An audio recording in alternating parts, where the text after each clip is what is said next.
Hello, hello, hello, friends. Nicholas here with DIVO TED Talks, Devoted Talks, depending on how you want to say it, where we take ancient wisdom and practices through a modern lens and experience to help you and those you love and suffering in your personal and greater worlds alike. And oh, it's like when I go running or when I go riding a bike after a long time of not doing it, when I sit down and record in these secessions, I'm like, why did I stop doing this, or why did I get off track? I did recently tell you that July is really hard for me. And, in and of itself, it's such a challenge to get through the slog and do stuff. And there's just some emotional components that I have, and I am not 100% sure why. Part of me is wondering if it had to do with that at the 4th of July, we always had family and we were together. And in adulthood, I haven't really had that. Occasionally I did, but I haven't really had that. And I also know that in other iterations of life, I partied too hard when I got to July because I've been working straight through for the year for the most part. And I'm like, let's get wild and crazy. And then I don't feel good afterwards. And, moderation is such a relative term because how do you moderate when you have no context of what moderate is? I grew up in a family of gorge, of continuing to consume, and we would have family gatherings and it would just be a huge spread of snacks and stuff. And like when I would have my favorite food served to me, like I loved when my mom would make chili. And then I would eat so much of it until my stomach hurt. And I would just accepted that as a fact, much like I used to accept that you just get a sunburn and your skin's gonna, have to deal with that. And in retrospect, that is all context of how relative moderation is. Moderation is completely and 100% tied to how you were raised and what's important to you. And so one thing that I've always held as a belief is that I can do anything, I can be anything. And so if I want something, part of that belief system allows me to take it and use it and then enjoy it, maybe to excess, instead of moderating it based upon the context of how do I want to feel tomorrow? What do I want to be tomorrow? How do I want to rise up tomorrow? And so that thought process has never gone through my head because I've never liked to sit and ruminate on things. I am spontaneous and I like to go and I like to do what I want to do when I want to do it. Sometimes it's sitting at home. Sometimes it used to be I just go to walk to pets. I go to PetSmart and just walk around and da da da da da. And man, so many memories. This series of podcasts is drawing up a lot of past memories for me. But I don't believe that there are necessarily addictive personalities. They're just moderation is not contextualized in a well that is helpful for them.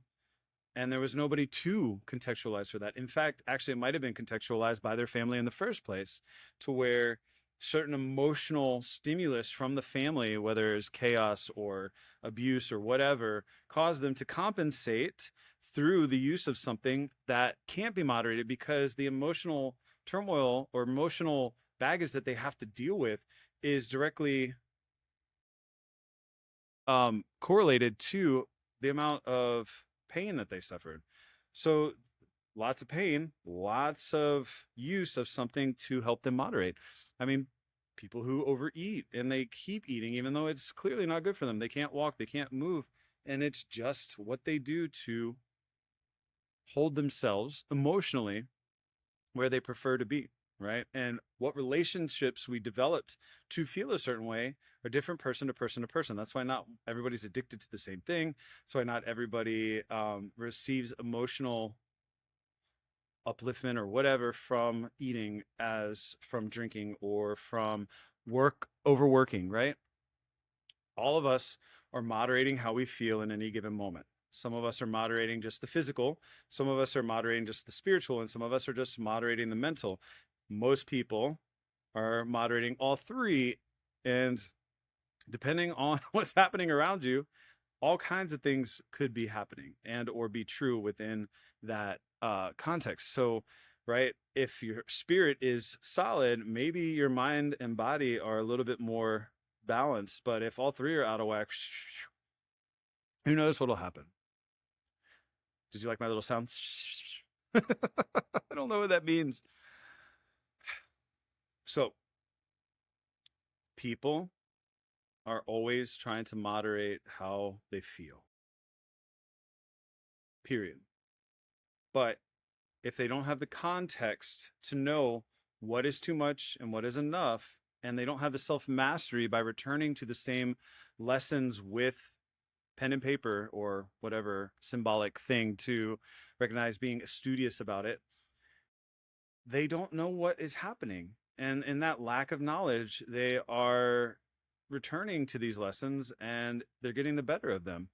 And so if you don't have context about moderation, how would you know what to do in the first place? And if you have gotten by feeling good in whatever way that is, maybe forgetting is what makes you feel good, maybe checking out is what makes you feel good, maybe the high is what makes you feel good because you've never felt good until you got that high the first time, right? Some people, I have friends who smoke weed to slow their brains down. I mean, and it's clearly not an addict thing. They need that to function. Like that's a whole nother story, but it's true. And I mean, I've known my friend long enough to know that that is completely true, that they need that substance to help level them out. And it's the only thing that really does outside of pharmaceuticals that may or may not work in the same way. So before I get sideways on this, people are trying to feel good. How people have learned to feel good is unique to them. There is not something wrong with them. In fact, there is a system happening that's trying to protect them and or deliver them further along the path, but they're always going to take the path of least resistance. So if they keep returning to the lack of moderation, they're going to continue getting more resistance throughout their journey, throughout their travel on this path. And so it's unfortunate, but it is something that will continuously return. In A Course in Miracles, they say each of us has a highly individualized curriculum. And so self-mastery isn't just learning the curriculum, it's being present for every lesson. It's not just acing the test at the end. It is truly and 100% about being in the school. It is about sitting at the desk, metaphorically speaking. It is about taking notes. It is about recognizing that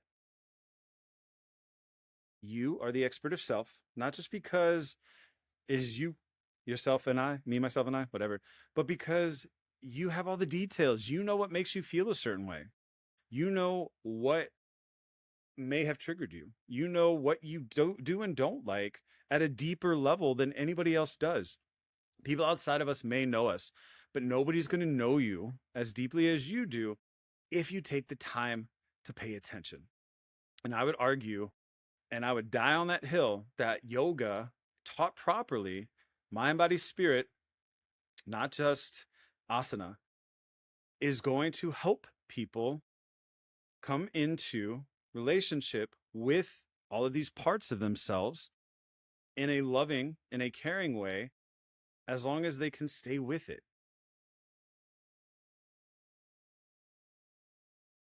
Yoga helps us remove all of the stories and all of the experiential reality from the message so that we can commune with what we really are. So we're not bogged down by the stories. We're not bogged down by the weight of the world that we're carrying on our shoulders, right? I feel like if you start listening to all these different religious texts, from Christianity to Islam to Judaism and everything else in between, there are words and phrases that are the truth of what I have learned in my life, that contextually speaking all seem to be leading to shed the skin and the weight of the world so that you can rise up into the essence of who you always have been. And yoga and Ayurveda they accept Sankya's philosophy as kind of the main tenet. And in that, it's the journey of consciousness into matter and then matter back into consciousness. And this is the whole story that I'm telling you. Self-mastery is you being conscious in matter to understand who you are back up to consciousness. Ta-da! That's the whole game. And if you can do that, you can be well and be free.